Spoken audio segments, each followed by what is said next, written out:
Welcome to the March Roundup. Today I'm going to talk to you about three things. Firstly, some new functionality that makes it easier and more flexible for you to start digitizing your processes. Secondly, another new piece of functionality that allows you to make your posts even more engaging. And lastly, I'm going to talk to you about your opportunity to take part in some free, rapid prototyping workshops to help you get the most out of workflows.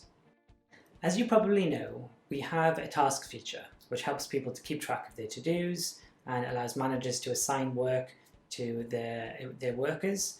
And we also have a forms feature which allows you to collect information from anybody within your organization. Now we're bringing these two features together, and you can now embed a form into a task, which is great for any time that you need to assign a task to someone which involves the collection of information. So whether that's a regular task of somebody completing a maintenance form, or maybe it's a new starter who has a whole flow of onboarding tasks, and one of those is for them to submit their personal information. So can you think of any ways that you could use this functionality to digitize any of your processes? The next new feature that I want to talk about is rich text formatting in streams, which helps you to make even more engaging posts.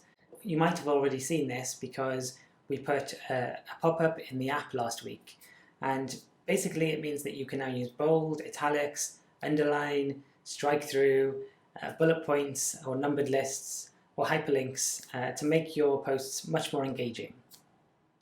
And finally, I want to tell you about your opportunity to take part in a free rapid prototyping workshop.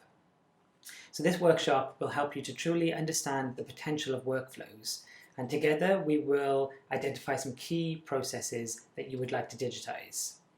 By the end of the session, we will have created between 1 and 3 workflows. We'll implement them and make them live.